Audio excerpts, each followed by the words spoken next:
here at Carteret County Speedway with the legendary Bobby Allison. He was kind enough to come spend some time with us tonight, and just thought I'd have kind of informal talk with him, see what, hear about the past and the future of the sport, and how he feels about what we got going on these days. So, if you don't mind, tell us a little bit about yourself. How'd you get into racing? Well, I was fortunate enough, grew up in Miami, Florida, had 9 brothers and sisters, and my grandpa Patton came to live with us. I was probably about 9 or 10 years old, and he took me to the races at the old Speedway. And I fell in love with it. And then when I followed that best I could, even if I had to ride my bicycle out to the racetrack to see the races. And so when I was a senior in high school, they built the Hialeah Speedway. New 3rd-mile paved track. It's really nice. Tight place, unusual, very flat, hardly any banking at all. And long straightaways and tight corners, but good track. A track that really taught you how to race. And they started an amateur division. I bought a 38 Chevy Coupe from a friend of mine at school, and painted a number on the door with shoe polish, and went out there and raced. And went out of high school and left and went to Wisconsin. I worked for Mercury Outboard Motors and stayed with them for a year, a little over a year. And the first part of that, the first 10, 11 months, I worked in the boat department, but the last 2 months I was there, I worked for Carl Keeper in the race car shop. He was based in Charlotte at the time, had his Grand National team.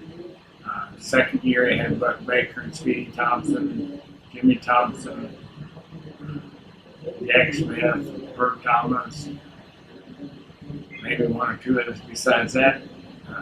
Really had a competitive situation. It taught me a lot about preparation and preventive maintenance.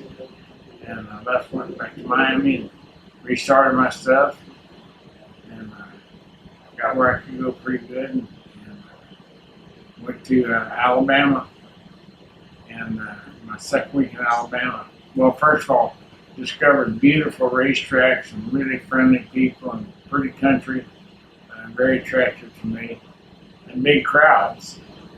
And the tracks were paved, and I wanted to run pavement because I thought that led to the big tracks were all going to have to be paved. But the second week I was in Alabama, I won my first feature race in my career, and made that my home. And Donnie was along with me. He came along as a companion in the first week, and we had another 2 guys with us.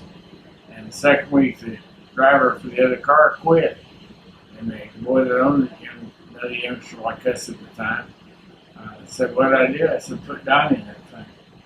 And so the night I won my first feature race, Donnie ran his first race in a modified. Oh, wow. And we loved Alabama. We loved the people there and the country and the racetracks. Montgomery, Alabama is still one of the best half-mile paved racetracks in the entire country. And still run there. So a lot of other tracks around. We bounced around. I ran everywhere I could run, and really, and had a little bit of help from a couple of people that were particularly good at guiding me at the right time. In fact, my one book, the Racer book, has a short chapter on Roy Armstrong, who I nicknamed Crash Armstrong. And real quickly, the reason for that was he came to the shop to help me. I knew his sons, but I didn't know him. And he came through the door, and his entrance was, "Shut up. Shut up," I said. "I'm here to help you." I said, "Wow." And he said, "Every racetrack has 2 corners, 2 straightaways and 4 corners. You got to handle twice as good as your run, and I'll show you how."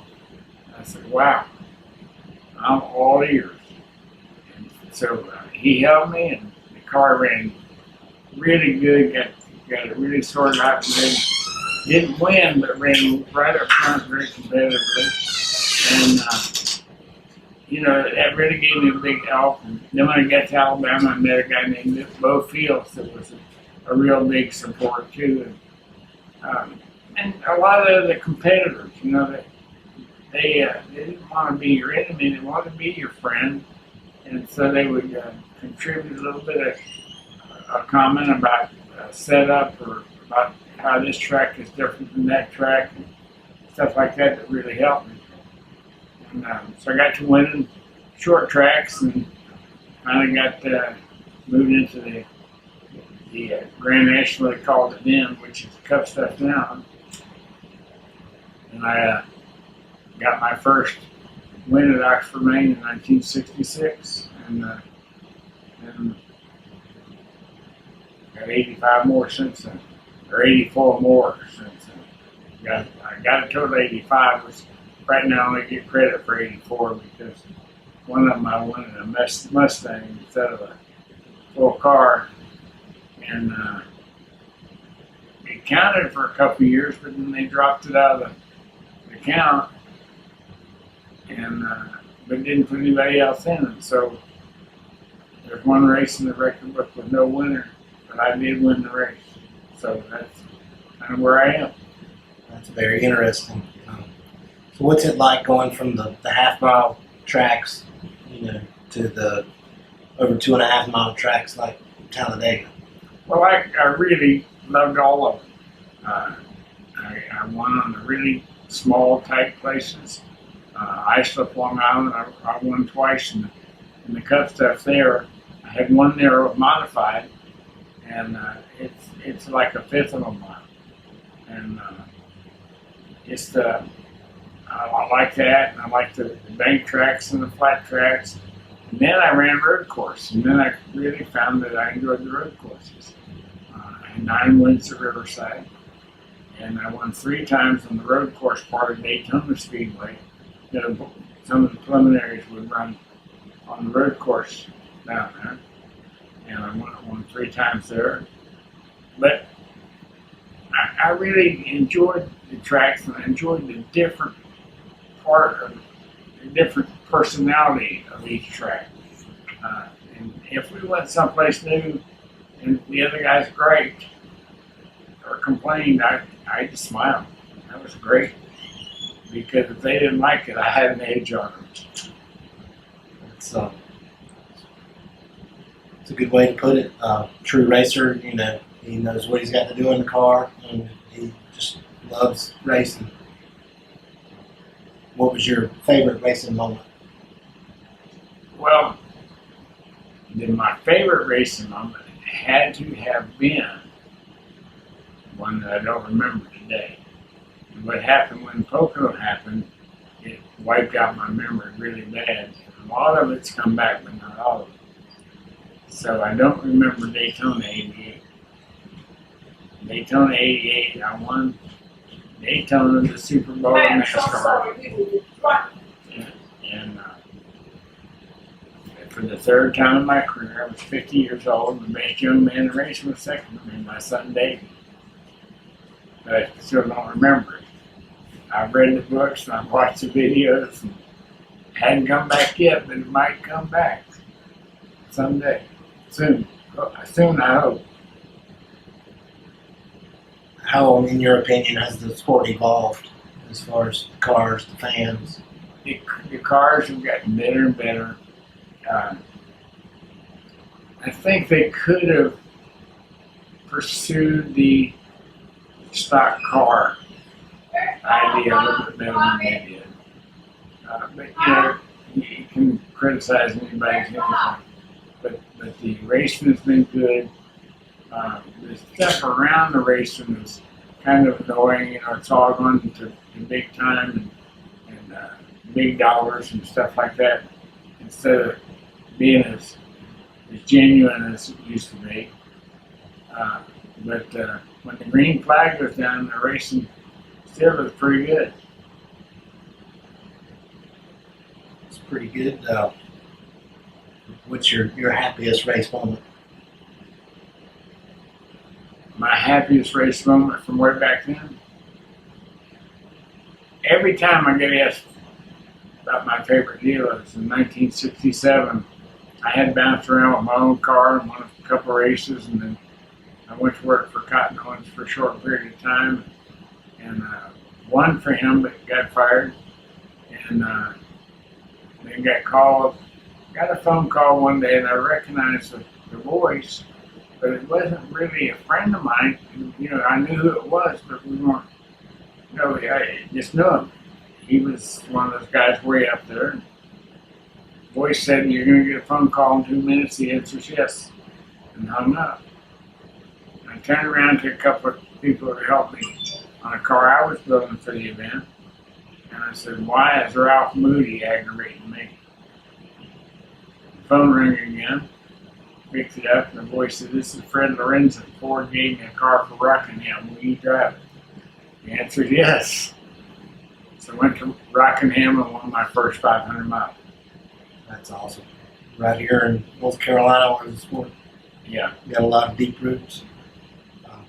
How do you feel like the racing you've seen tonight? Like every day, Saturday night, good old boys racing. I love it. I love it.